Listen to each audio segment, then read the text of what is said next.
President Trump continuing his successful 12-day trip to Asia. Mr. Trump already making good on promises to promote the denuclearization of North Korea and expanding American interests in the region. But you wouldn't know it by watching the mainstream media. They're focused on creating fake news like this. Mr. Trump feeding Asian carp in a koi pond, first tossing spoonfuls of fish food before emptying the entire box. President Trump broke protocol in Japan by dumping an entire box of fish food into a Japanese koi pond. The president said, enough of this spoon stuff, okay? Just take it. Yeah, I know. And the Japanese president said, okay, I'll do that too. Joining me now to analyze the president's Asian swing is former Trump campaign manager Corey Lewandowski. So as we all know, the whole fish deal was fake news, Corey. Turns out the Japanese prime minister, as the video shows, dumps his food first, and President Trump follows. Now, if they're going to lie about feeding fish, what else has the mainstream media been lying to us about? Well, Jesse, as you know, they lie to us about everything. And this president is a person who wants to get things done quickly. So he dumped the whole thing in quickly to get to the next thing. This is what we want. He demands results. Feed the fish quick and let's move on. That's right. Let's move on. I mean, if the media, they shouldn't be coy about their bias. I want to show you some footage of the golf match between President Trump and the Japanese prime minister. Kind of a little issue here. Trump's obviously in the fairway because he's hitting it straight. And the Japanese prime minister, we believe, not totally confirmed it's him or not, but find himself in the bunker and hits out of the trap and is climbing up. There he is in white and, oops, falls back into the sand trap. Up, there he goes again in slow motion. Goodbye. So this is just one of the differences between President Obama and President Trump. He's playing a lot of golf with these world leaders and probably forming strong relationships. Well, what we know is that the president of Japan and President Trump have a very good, strong relationship. And where one of those relationships was formed is on the golf course.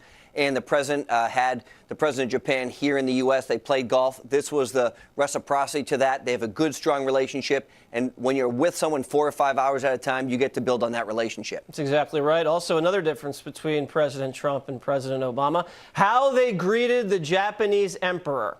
I think everybody remembers President Obama with the deep, deep bow to the emperor. President Trump, just a little nod and a nice handshake.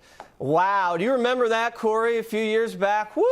Wasn't good for President Obama. Well, I remember it very vividly, but I also know that the mainstream media didn't want to cover it, and they said, well, it wasn't a big deal, except American exceptionalism was at stake. And the difference now is that other world leaders respect President Trump and show him the respect that he deserves. And I don't think they had that same respect for Barack Obama when he was the president. No, they did not. And you're right about that. The mainstream media completely buried the bow. Let's get into someone from the mainstream media, NBC News reporter out there asking President Trump about the shooting that had just happened in Texas. Roll the tape. You've talked about wanting to put extreme vetting on people trying to come into the United States, but I wonder if you would consider extreme vetting for people trying to buy a gun. Trying to what? Buy a gun. If you did what you're suggesting, there would have been no difference 3 days ago, and you might not have had that very brave person who happened to have a gun or a rifle in his truck go out and shoot him and hit him and neutralize him. Now, this really bothers me, Corey, because we do have extreme vetting for gun purchases, and the vetting wasn't done properly. The Air Force never reported that this guy had these domestic charges against him, and that was the reason he got the gun, not because we don't do any background checks.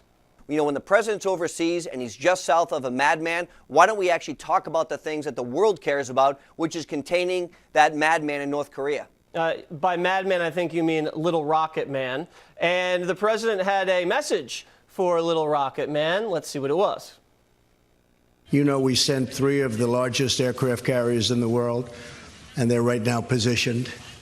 We have a nuclear submarine also positioned. We have many things happening that we hope, in fact, I'll go a step further. We hope to God we never have to use.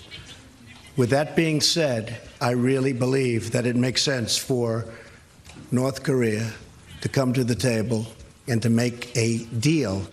This is textbook gunboat diplomacy, where you have an armada right off the coast and you say, hey, little rocket man, why don't you come to the table? Look, Jesse, I don't think Rocket Man wants to test this president's resolve about his ability to keep our country safe from a foreign enemy. And, you know, he was very clear when Rocket Man wanted to talk about launching a missile at our territory in Guam. Let me tell you this. I know the president very well. Make no mistake about it. If there is an attack on the United States, I believe they will respond in kind times 100. That's true. And speaking of gunship diplomacy, we had some granddaughter diplomacy. Arabella, President Trump's granddaughter, I believe speaks fluent Mandarin Chinese, and that was on display in a video when the president met with the Chinese leader. Roll it.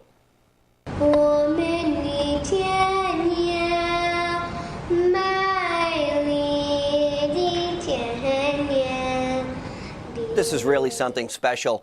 You know, I know that this was something that they had talked about for a long time inside the White House to make sure that she'd have the opportunity to do that. And this is not the first time she's had the opportunity to speak Chinese to foreign leaders. And it's really special for the president. I'm really proud for him and his family. I am too. And the Chinese culture really values the children and places a lot of stock in the parenting of successful children. When you have very successful children, as the president does, the Chinese people believe that that really says a lot about the parents. Now, he was also in China and called out the Chinese on trade. Let's hear it. I do not blame China or any other country, of which there are many, for taking advantage of the United States on trade. I wish previous administrations in my country saw what was happening and did something about it. They did not, but I will. Unfortunately, the people who were running our country before this administration, they were weak, they were bad negotiators, and they were taken advantage of. And those days are over, and now it's a policy of putting America first, which means making the best trade deals for our country for a change. Well, they're actually doing it, because I have a thing right here. 37 major deals U.S. firms signed with Chinese entities during Trump's visit. I think they're to the tune of $250 billion. So it looks like things are happening on that front. Corey, thank you very much. My pleasure. Coming up, real American videos of the week.